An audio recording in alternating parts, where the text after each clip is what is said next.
Hello friends, ഇന്ന് ഞാനിവിടെ ഉണ്ടാക്കുന്നത് ഒരു ദോശയാണ്. വളരെ സിമ്പിളാണ്, പെട്ടെന്ന് ഉണ്ടാക്കിയെടുക്കാൻ പറ്റും, വളരെ ഹെൽത്തിയാണ്. അതിന് വേണ്ടിയിട്ടുള്ള ഇൻഗ്രീഡിയൻസ് കുറച്ച് സാധനങ്ങളേ ഉള്ളൂ. ആദ്യമായിട്ട് ഒരു പാത്രം അരിയും ഒരു പാത്രം ഉഴുന്നും കൂടിയിട്ട് 2 മണിക്കൂർ നേരം കുതിർത്തി കഴുകി അരയ്ക്കാൻ റെഡിയാക്കി വെച്ചതാണിത്. അപ്പോൾ നമ്മൾ ഏത് പാത്രത്തിലാണോ അരി എടുക്കുന്നത് ആ പാത്രത്തിൽ തന്നെ ഉഴുന്ന് പരിപ്പ് എടുക്കുക.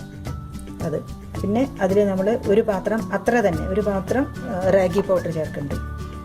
1:1:1 എന്ന പോലെ അരി ഉഴുന്ന് റാഗി പൗഡർ. പിന്നെ അതിൽ നമ്മൾ കുറച്ച് ക്യാരറ്റ് ഗ്രേറ്റ് ചെയ്തത് ചേർക്കുന്നുണ്ട്. കുറച്ച് ഉലുവ വറുത്ത് പൊടിച്ച് ചേർക്കും. പിന്നെ കുറച്ച് ഒരു നുള്ളു കായം, ഉപ്പ്. ഇത്രയും സാധനങ്ങളാണ് നമ്മൾ ഈ ദോശ ഉണ്ടാക്കാൻ ഉപയോഗിക്കുന്നത്.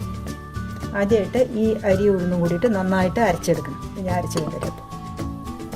ഇത് അരിയും ഉഴുന്നും കൂടി നന്നായി അരച്ചെടുത്താണ്. ഇതിൽ ഉപയോഗിച്ചേക്കുന്ന അരി ഒന്നുകിൽ ബസുമതി റൈസ് ഉപയോഗിക്കാം, അല്ലെങ്കിൽ ഇഡ്ഡലി റൈസ് ഉപയോഗിക്കാം. ഞാൻ ഉപയോഗിച്ചിട്ടുള്ളത് ഇവിടെ കിട്ടുന്ന ഈ ഡെല്ല എന്നുള്ള ഓർഗാനിക് ലൈറ്റ് ബ്രൗൺ റൈസാണ്. ഇത് പിന്നെ ഗ്ലൂട്ടൻ ഫ്രീ ആണ്. നമുക്ക് ഈ റാഗി ഒന്ന് കുറച്ച് വെള്ളം ഒഴിച്ചിട്ട് കലക്കിയിട്ട് വേണം നമുക്ക് അരി അരച്ചതിലേക്ക് ഒഴിക്കാം.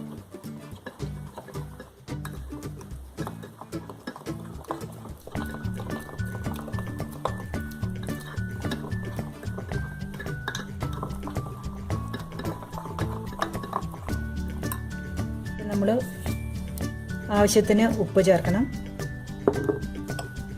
പിന്നെ ഒരു 1/4 സ്പൂണ് ഉലുവ വറുത്ത് പൊടിച്ചാണ് ചേർത്തിട്ടുണ്ട്. പിന്നെ കായം, കുറച്ച് കായം പൊടിച്ചത്. ഇതെല്ലാം കൂടി നന്നായിട്ട് മിക്സ് ചെയ്തിട്ട്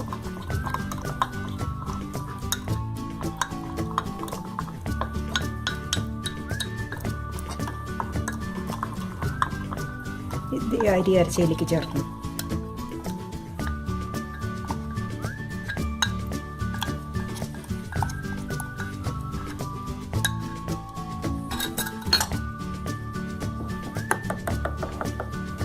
ഇത് നന്നായിട്ട് മിക്സ് ചെയ്യാം.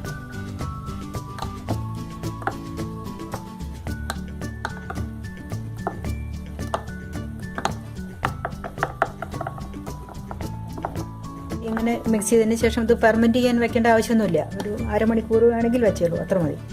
ശേഷം അതിലേക്ക് ഇത് പ്ലെയിനായിട്ട് ദോശ ഉണ്ടാക്കാം. അപ്പോൾ അതിനോടൊപ്പം കുറച്ച് ക്യാരറ്റ് ഇടുകയാണ് ഞാൻ. അപ്പോൾ ആ ക്യാരറ്റും കൂടിയാണെങ്കിൽ കുട്ടികൾക്കൊക്കെ അത് ക്യാരറ്റും വരിലെത്തൂല. 1 കപ്പ് ക്യാരറ്റ് ചെറുതായി അരിഞ്ഞത്, കുറച്ച് ഉള്ളി അരിഞ്ഞത് ഇടുകയാണെങ്കിൽ നല്ലതാണ്. ചിലർക്ക് ഇഷ്ടാവില്ല.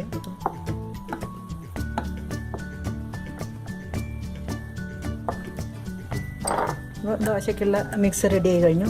ഇനി നമുക്ക് ഇത് ദോശ ഉണ്ടാക്കാം. ആദ്യം ദോശ ഉണ്ടാക്കുന്ന പാത്രം സ്റ്റൗവിൽ വെച്ചേക്കാണ്. നമുക്ക് മാവ് കൊഴിയും.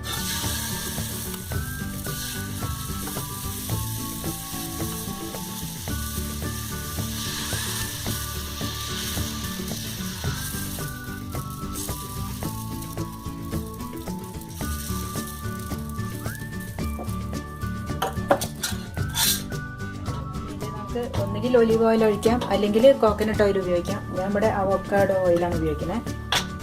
അത് കുറച്ചും കൂടെ ഹെൽത്തിയാണ്. 1 സ്പൂൺ അവോക്കാഡോ ഓയിൽ ഒഴിച്ചിട്ടുണ്ട്.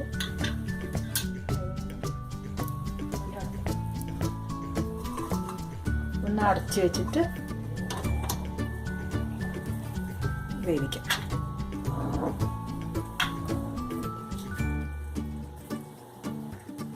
തുറന്ന് നോക്കാം. പെട്ടെന്ന് മറിച്ചിടാൻ പറ്റും. ഒന്നുകൂടി അടച്ച് വയ്ക്കാം. കണ്ടില്ലേ, നല്ല ദോശ റെഡി ആയിട്ടുണ്ട്. അടുത്തുണ്ട്.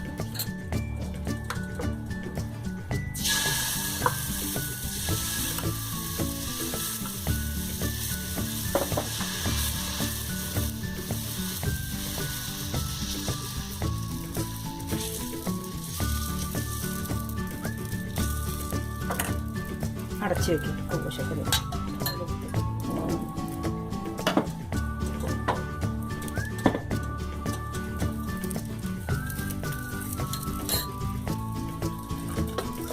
2 മിനിറ്റ് അടച്ചു വെച്ചാൽ മതി. 2 മിനിറ്റായി. ഒന്ന് മറച്ചത് ഒന്നുകൂടെ അടച്ചു വയ്ക്കാം. രണ്ടാമത്തെ ദോശ റെഡിയായി. ഇതുപോലെ നമുക്ക് ബാക്കി ദോശ ഉണ്ടാക്കി വെക്കാം. ശരിക്കും നമുക്കൊരു നാളികേരം കൊണ്ടുള്ള ഒരു ചമ്മന്തി ഉണ്ടാക്കാം. അതിന് കുറച്ച് നാളികേരം, ഒരു 2 ടേബിൾ സ്പൂൺ, പിന്നെ ഒരു ചുവന്ന മുളക്, കുറച്ച് ജീരകം, കുറച്ച് ഉള്ളി, ഒരു കഷ്ണം ഇഞ്ചി, 2 കറിവേപ്പില. നമുക്ക് വെള്ളം ചേർത്തിട്ട് അരച്ചെടുക്കാം. അപ്പോൾ ഹെൽത്തി ആയിട്ടുള്ള ദോശ റെഡിയായി കഴിഞ്ഞു. ഇതിൽ റാഗിയും ക്യാരറ്റും ഒക്കെ വളരെ നല്ലതാണ്. ബോഡിക്ക് വൈറ്റമിൻ എ ക്യാരറ്റിൽ നിന്ന് കിട്ടും. റാഗി നല്ലോണം കാൽസ്യം ഉള്ളതാണ്.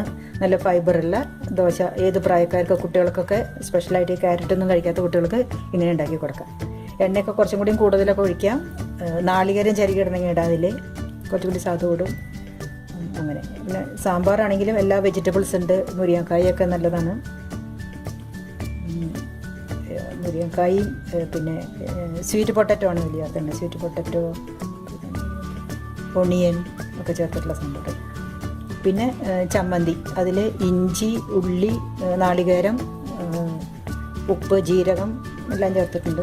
നല്ല ഫ്രഷായിട്ടുള്ള ചമ്മന്തിയാണ്. അതും കുട്ടികൾക്ക് നല്ല ടേസ്റ്റിയാണ്. കുട്ടികൾക്ക് ഇതൊക്കെ ഉള്ളിയൊക്കെ കുറച്ച് ഇഞ്ചിയൊക്കെ വയറ്റിലേക്ക് എത്തുന്നത് നല്ലതാണ്. ഇപ്പോൾ കോൾഡൊന്നും ഇല്ലാതിരിക്കാനൊക്കെ ആയിട്ട് ഉള്ളിയൊക്കെ നല്ലതാണ്.